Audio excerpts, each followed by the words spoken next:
What inspired you to get into acting? What matters is the story and how you craft it. You've answered a lot of the questions already with that one answer, so that's fine. It was so hard to watch these brilliant creatives sort of fall through the cracks because they just weren't positioning their projects properly. Even risky ideas can appeal to a film executive. You just got to know sort of what they're looking for and how to tap into that and sort of speak their language. Please subscribe to us on YouTube and follow us on your favourite podcasting platform. Thank you. Welcome to Film Forums. Today I'm joined by my co-host Aisha Jibeli and a special guest, Tania Sarra. I'm so excited to be doing this with you guys. Thanks so much for having me. You're very welcome. So you're the creator of Hot Sauce for Film.com. Can you tell us what Hot Sauce is all about, why you started it, and why the name? All really good questions. I guess I'll take a step back. So my background's in film distribution. I've worked as a global sales agent and studio buyer for the last 12 years.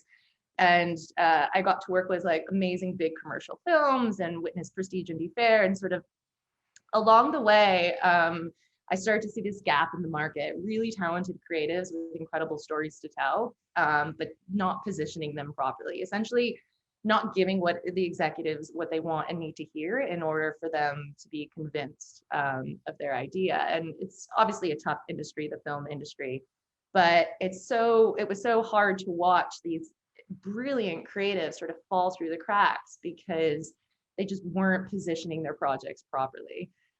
Even risky ideas can appeal to a film executive. You just got to know sort of what they're looking for and how to tap into that and sort of speak their language. And I've been a guest speaker at so many festivals and sort of educational institutions, and you see their curriculum and it's missing film distribution. And I always say it's not called the film business for no reason. It's a business is a longer word. It is a business and business takes precedent. And so it's tapping into that ethos that I felt was really what these amazing creatives needed access and exposure to, and information that they could trust from a reliable source. And so taking that plus my passion for wanting to tell stories that have a human impact, which can be quite difficult to convince a studio to do, I thought, why not go and use all of my amazing experience and how privileged I've been to sit in the rooms I've been able to sit in and my network, and lend it to these creatives and trying and do it in a friendly way. And I believe knowledge is power. And so I'm quite passionate in equipping creatives and filmmakers and up and coming executives with that knowledge so that they can have the confidence to develop their ideas and do it in a way that speaks the language executives want to hear, and in turn sort of promote their like ongoing success and help them advance their careers. And so all of that kind of combined to create Hot Sauce, which I launched in October, and it's been received so well. I just feel so blessed to have the positive response that I've had to it. And the name is a bit, it actually came from a Beyonce song. She said, I got hot sauce in my bag swag. And I just was thinking about names for a company, and what is it when you go into a meeting? It's like that secret sauce that helps you like nail that pitch, land that finance deal, and so forth. And as you can tell, although I've worked in quite corporate environments, I'm not immensely corporate, and so I wanted something that was a brand or a name that was really inviting and spoke to sort of who I am. And I'm not sort of like spicy by any means, but I do think there's like a cheekiness to it that lends well to my personality and the experience that people have when they work with me. I think that really comes across on your website as well. If anyone goes and visits it, it's immediately not a stuffy, unfriendly, difficult, inaccessible place to be. It's really, it's really just visually impressive, and it's concise but informative at the same time, I feel. So it kind of does what it says on the tin. One of the things I noticed on the site, which really stood out to me, and I was going to ask you about, but you kind of already covered it in that sort of great first answer, was it says on your website that you provide access to information about the film industry you can't find anywhere else. I mean, that's such a bold statement, but clearly you can back that up. So that's great. Yeah, it's crazy when you think about it, that filmmakers, creatives, anyone who goes to film school, I mean, those technical skills I don't have. I can't go and do any of that. But then it's sort of they're left holding the baby, so to speak, after they create. It's like, well, what do you do with it, and how do you know what to do with it, and where to go? And so, yeah, I'm trying my best with what I'm doing to show people where you can go and where to find that information. And I also provide free 45-minute consultations to people. Again, that's just a way to sort of open the doors in an engaging way and in a welcoming way. And so it's no matter where you are in your career, you're like, welcome to tap into me, and I'll help as much as I can. But yeah, really trying to democratize the film industry in a way, in that sense, make it really accessible to everyone. According to your LinkedIn profile, you spearheaded all the feature film buying for MGM Studios across Europe, Middle East, and Africa in recent years. Can you give us an insight into your role as a former studio exec at MGM? I think our listeners, readers, and watchers will find that really interesting. Yeah. Well, when it comes to distribution, I always it's interesting because, like, I think not even my mom still knows what I do. People are always like, okay, I know what you do, but what do you do? Like, what do you actually do? And so the way I sort of break it down is that, anywhere you see content legally, that platform has to have the right to show that content. And so there's a whole other side of the industry where rights are bought and sold and traded for, a monetary value. And my job as the buyer at MGM was to be across all of the projects in the marketplace, understand what MGM's partners needed and wanted across Europe, Middle East, and Africa, territory by territory, and finding product and sourcing product that would suit those needs at the very, very basic level. I often bought on script. I would also buy completed films or ones like at Rough Cut that were showing privately at a film market, like before being shown to the public or doing the festival circuit, and evaluate them. Everything has a value. I think film is such a creative art form, but in the business, it's a product. And so how will that product resonate with our partners and the audiences within each territory? And so I make those evaluations based on cast, subject matter, tone, the director involved, and the quality of the content as well. Weigh that against what I know my numbers are in all those territories, and go out and make deals happen and buy product. And then on the other side, once you have the rights to a movie, then there's a whole bunch of work that goes into, not just legally, but that goes into taking that product in, getting it to a partner in let's say Germany, and then having that partner show it to their audience. So there's a whole process of material delivery, like DCP, the film materials, marketing materials, artwork. So I would oversee and work with the teams within MGM, which would handle that. There's a lot of dates and timelines contractually that have to be met. So it was my job to keep track of all those things, to ensure we were meeting timelines and adhering to our contractual obligations. And then on top of that, it's the relationships with our partners in every territory as well, and sort of what they need, and keeping track of where we are at volume wise of what we promised we'd give them. So it's a lot actually that goes on behind the scenes, from the inception of the start of a project to its journey to how it actually hits an audience. Even at the studio level, it's really complex. Wow. Okay, that's just an incredible role that you had to fulfill, and a lot of pressure on your shoulders, I would have thought. So, yeah. I never saw it as too much pressure, to be honest with you. I love what I do. And I think if you're passionate about what you're doing, there's problems. I always say that, what sort of problems do you want in your life? And sort of the stress that comes with a job that you love and enjoy, and that pressure. To me, I never saw it that way. It was just sort of, a part of the job and seeing it through. And to be honest with you, the film industry, people think executives are actually really sort of tough and mean, and there are a lot of stories of that. But what makes my job most fulfilling as well is all the people that I get to work with. This industry is filled with such great people on the distribution side. And so for the most part, I'm dealing with my friends, making deals with, friends of mine over the last 12 years. And so it's actually not as much pressure as one thinks. I think if you're organized as an individual, it's all right. I loved it. I love what I do. I have so much passion for it. What I wanted to ask you as well was about different services that you offer and kind of what's included in that, if you know what I mean. Yeah, so oh gosh, there's so much that I offer. There's sort of one-off services. So, and I also just want to say that what I offer is for people, no matter where they are in their career. You don't have to be like a filmmaker with 5 films under your belt to sort of come to me, or even 2. Most of the people I work with are first or second time filmmakers.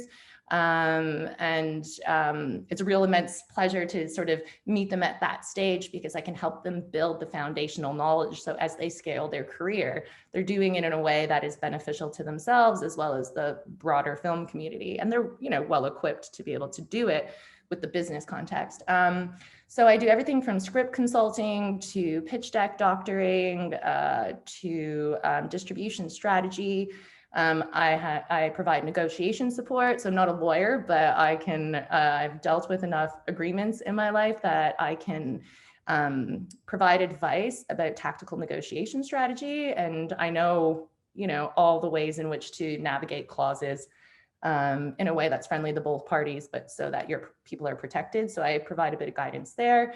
And then I have services which are a bit more long running, so like full on development guidance, essentially shepherding a project from a creative direction perspective in the early stages of development through script to pitch deck.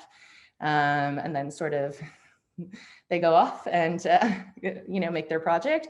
And then I do full EP services as well. So that's literally from start to finish, overseeing a project from an executive producer perspective, as well as securing finance, distribution, putting together co-production deals, overseeing finance plans, being a part of the actual physical production and keeping track of dailies, ensuring, things are moving along in a way that match my initial projections of the film that we worked on in development through to post and sort of the journey that goes after that.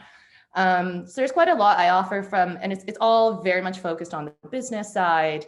And during, during the process of all of these services, what's most important to me is that I'm really imparting knowledge on the people who I work with. So it's not like, hey, come, I'll do it all for you. Of course, I'm there holding a hand along the way, but it's really important. I always say that if someone never has to hire me again, then I've done my job right.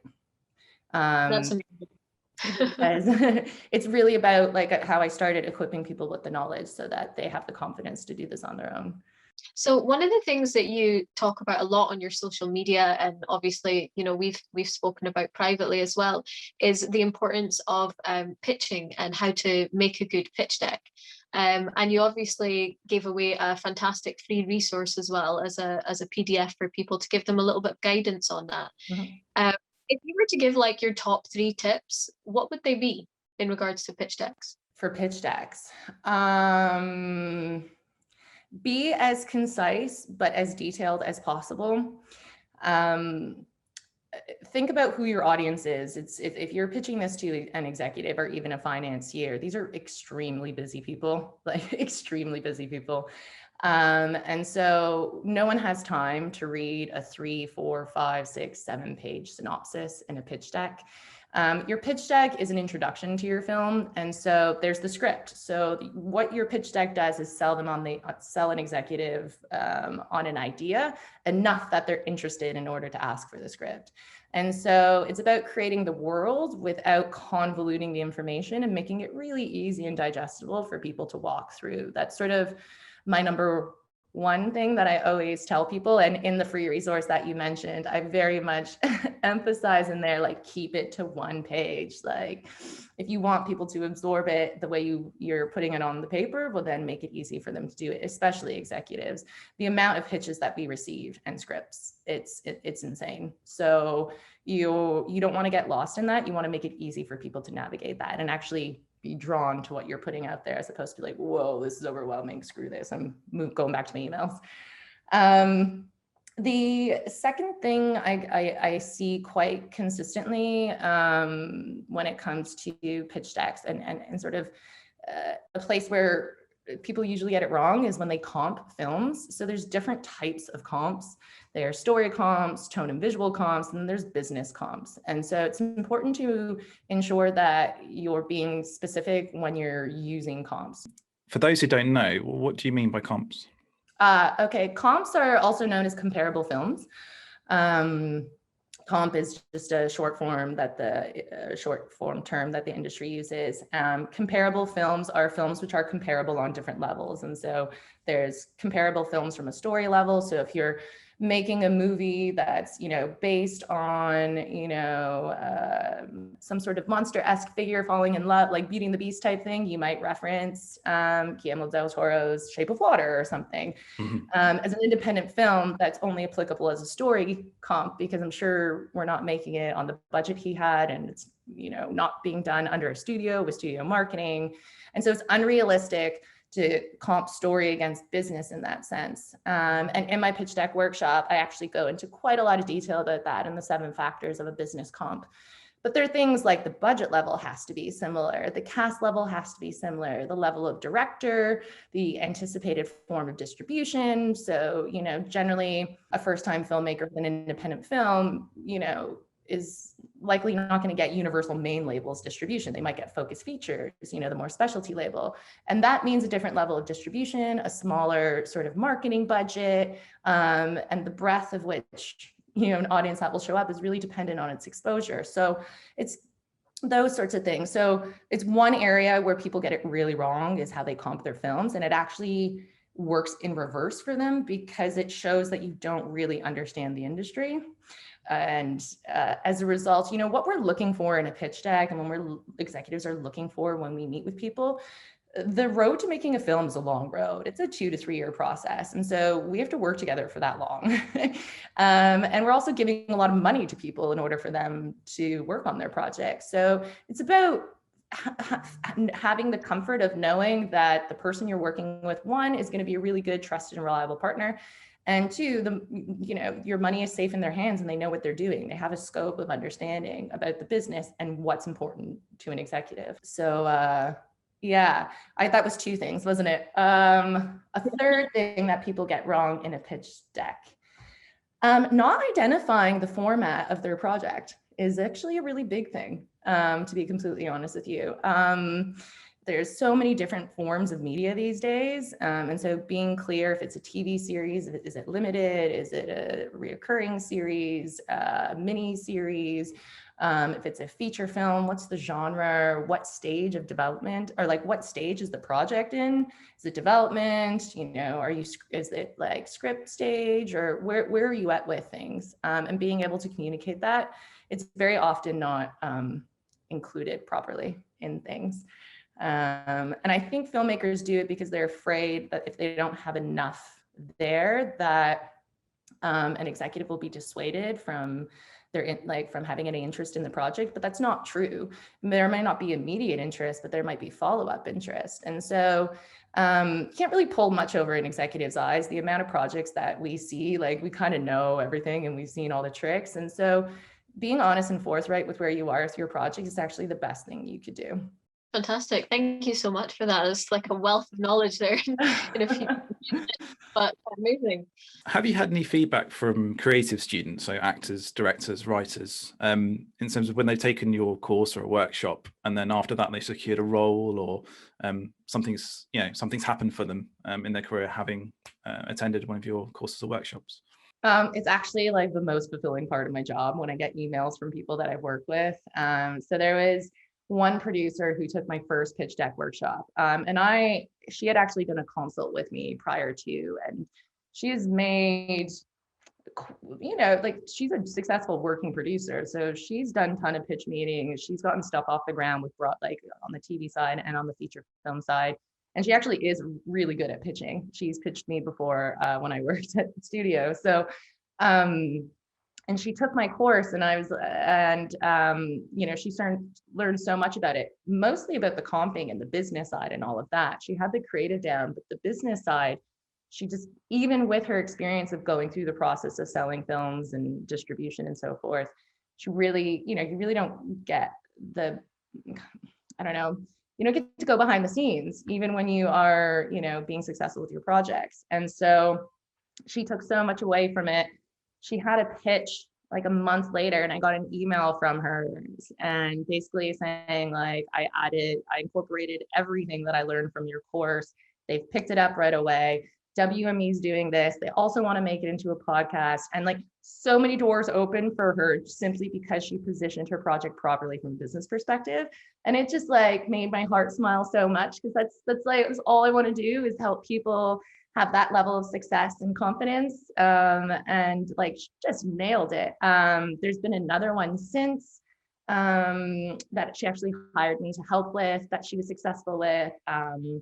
Yeah, I've had actually quite a few people post working with me come back. Major broadcasters or studios picking up their projects after I've sort of helped them tweak their script and put together their pitch materials. It's like, it just, look at the smile on my face. Like, it's just, it brings me so much joy. And yeah, there's been a lot of success from the people that I've worked with, which is really cool. I wasn't surprised to hear you say that. I suspected that would be the case. So that's fantastic. I had one more question, kind of just to pick up on what we were talking about off record. You were talking about how you're heavily involved in 4 films at the moment. So could you just kind of expand on that a little bit, and also maybe just kind of let us know kind of what is it that attracts you to certain films that makes you want to be that heavily involved, to that degree? Yeah, so as we were talking before, I started Hot Sauce with sort of 2 streams of a business. One was educational with the workshops and courses, the free resources, the Instagram page, which gives out a ton of strategy and advice. Now we have a newsletter and headlines of the week if you subscribe to our, like if you're on our mailing list. So that was a huge focus, the educational component. And then the other side was the one-on-one consulting. I had no intention to have a film slate. But this is the thing about life, and the reason why I always tell people that I work with, or anyone, like, just move forth. We have no idea how life is going to ebb and flow and where things are going to go, and be open to opportunities and possibilities, whatever and wherever they may take you. And Hot Sauce has taken me to a film slate. So this all came about. The clients who hired me for one-on-one services, I suppose, were impressed and approached me and wanted me to sort of fully EP their film, which is a service I provide, but literally they have all come via starting with one-on-one services and then asking to have me more involved.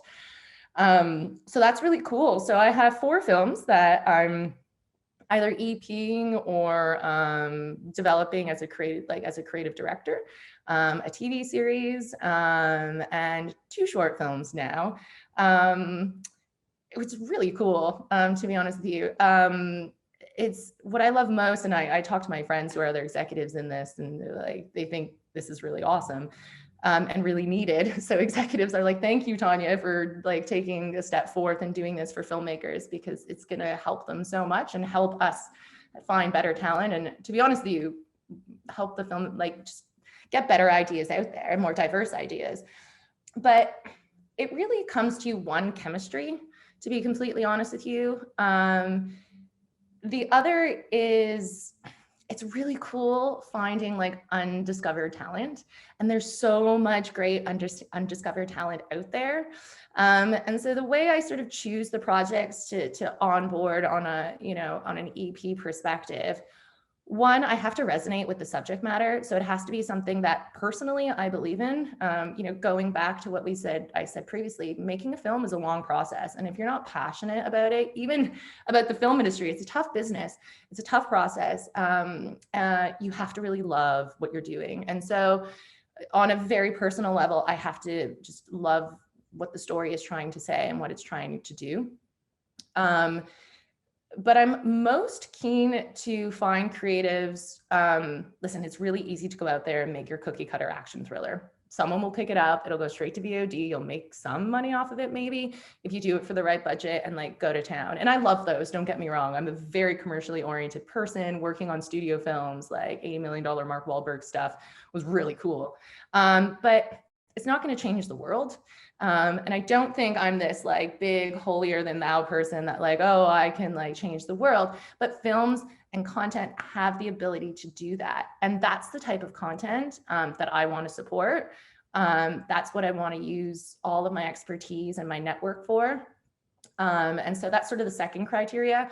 And the third and the most practical is, is there a space for this in the global marketplace? Like, is this content people want to see and what they want to watch? Because at the end of the day, I'm not just coming onto a project for fun. If I believe in something, I'm going to make it happen. So I need to, I do the comping and all the business evaluation in my head. And I'm like, okay, who's going to buy this where? And and I do all those sort of, I don't know. I always think of who is it? Tom Cruise, and when he's like moving all those things around. What movie is? I always forget the movie on screen. You know what I'm talking about. Anyways, Minority Report, I think. Yeah. Minority Report. Yeah, when he pulls up all that shoot. Yeah. I feel like that's what goes on in my mind when I'm looking at a project. And the shoot all lines up, and I feel that there's really something there, big or small. It doesn't have to have massive distribution, but there has to be a space for it somewhere. And yeah, if it ticks all those 3 boxes, then I'm like, let's do this. Let's make this happen. Let's get to work. But yeah, to be honest, that's the reality of what I think.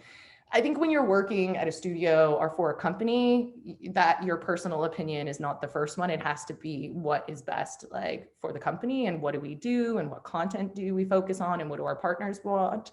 But that's the great thing about starting your own business, is your own boss. You just make your own. I get to choose the things that I actually really like personally. Yeah, that combined with material that I resonate with, and its ability to penetrate the global marketplace successfully would be the 3 things I really look for.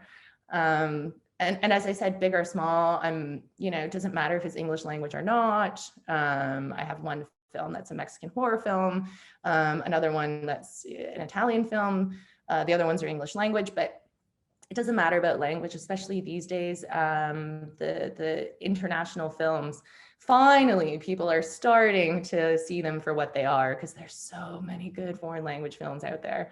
And slowly but surely, people are getting more used to watching them, thanks to, honestly, Netflix. Money Heist, stuff like that. All of a sudden, people are like, okay, I don't mind stuff that's not done in the English language. And I think it's been a real positive. I think it will continue to grow. I would like to thank you so much, Tania, for your time today. You've really packed in so much into 30 minutes or whatever it's been that we've been talking.